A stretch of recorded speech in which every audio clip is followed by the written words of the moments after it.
Faz o Que está de volta com seu último episódio da série especial sobre o professor. No bloco passado, falamos da necessidade desses profissionais para o desenvolvimento do país.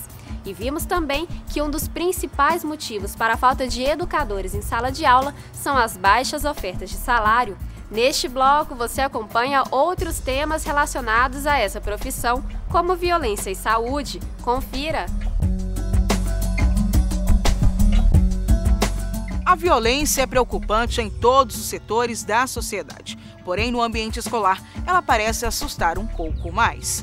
A violência pode ser tanto física quanto psicológica. Além disso, essas ações acontecem não apenas entre estudantes, mas também entre alunos e professores. As estatísticas são insuficientes para compreender esse problema. Não há dados que quantifiquem com precisão atos de violência em escolas. Muitos casos não são denunciados ou são impossíveis de serem quantificados, como a violência psicológica, por exemplo. E independentemente do tipo de violência ou da maneira como ela é manifestada, apenas um caso pode ser o suficiente para marcar para sempre a vida de um professor. Acho que a que mais me agrediu mesmo foi quando foi uma agressão física. Ela se aproximou muito da agressão física, que o aluno estava bastante irritado por uma regra que ele não podia quebrar dentro da sala de aula. Ele quebrou e houve a minha intervenção, a minha mediação. E eu estava com uma bolsa nas costas, ele praticamente se pendurou nas minhas costas.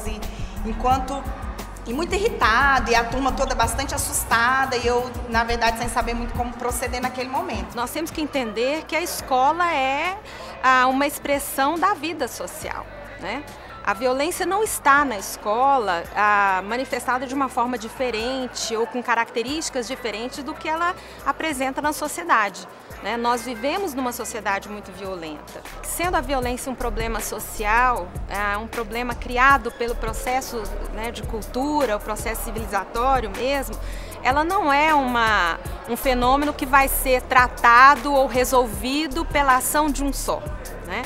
Então, o professor pode ser um professor bem formado, um professor bem preparado, um professor imbuído das melhores intenções, mas ainda assim ele não vai resolver o problema da violência, porque a violência ela é uma produção extramuro da escola, né? Ela é uma produção da sociedade. Além de ser vítima, muitas vezes de agressões verbais, psicológicas, ameaças, violências físicas, lesões corporais, ele também é a pessoa que tem que cuidar dos adolescentes que se envolvem em atos de violência. Então ele que tem que denunciar, tem que chamar o batalhão escolar, o conselho tutelar. Então acho muito complicado e que tem que sentir-se fortalecido pelas instituições. Então esse professor precisa de fato saber qual é o seu papel, qual é a possibilidade que ele tem de produzir mudança de comportamento, mudança de mentalidade dentro do seu grupo, e ele pode muito. Além da violência em ambiente escolar, outro assunto que merece bastante atenção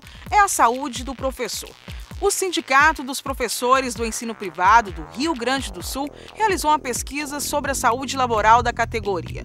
Foram ouvidos mais de 1.500 docentes, tanto da educação básica quanto do ensino superior. A pesquisa apontou assédio moral como um fator que causa mais desgaste no trabalho. E 45% dos entrevistados afirmam sofrer problemas de saúde física ou mental em decorrência da atividade profissional. 78% apontam cansaço e esgotamento, principalmente nas épocas de início e final de períodos letivos. 59% afirmam sentir dificuldade para dormir e 20% usam antidepressivos. A pesquisa aponta ainda que trabalhar sentindo dor é considerado comum para a maioria dos entrevistados. 85% citam como recorrentes dor de cabeça nos braços, pernas, pés, ombros, costas e cordas vocais. Os problemas de saúde mais comuns são rouquidão e perda de voz, tendinite e problemas nas articulações, enxaqueca, gastrite, obesidade, hipertensão e até mesmo câncer.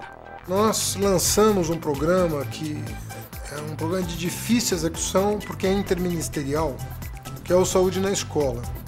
A ideia é levar uma equipe do Programa Saúde da Família para a escola, para atender alunos e profissionais da educação. O ambiente de trabalho, as condições de trabalho estão adoecendo o professorado. A voz é um grande problema, Se ele utiliza em espaço que utiliza giz, afeta também a voz. E o esforço repetitivo, né? LER, também. A gente percebe que são várias doenças relacionadas ao descuido, né, com o próprio corpo ou com a própria mente no ambiente de trabalho, no exercício da profissão. Muitos abandonam a profissão, né? Muitos estão de licença médica por problemas graves de saúde, né?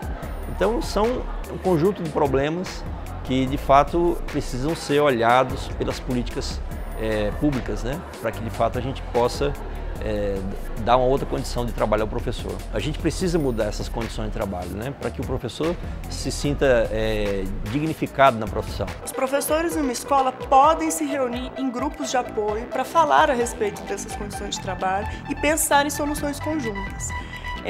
O isolamento geralmente é mais grave do que a falta de condição de trabalho, porque ninguém vai pensar numa solução sozinho e conseguir implementá-la de fato. Então, a existência de redes de apoio nas escolas poderia criar uma cultura da prevenção, né? Um ambiente em que as pessoas pudessem conversar sobre aqueles problemas e buscar soluções coletivas. E não adianta a gente tratar essas questões da saúde do trabalhador como se fosse uma coisa separada. Tá tudo interligado, é sistêmico. O Faz o Quê vai para outro intervalo, mas volta rápido. Não saia daí, porque no próximo bloco voltamos com o último capítulo dessa série especial sobre o professor.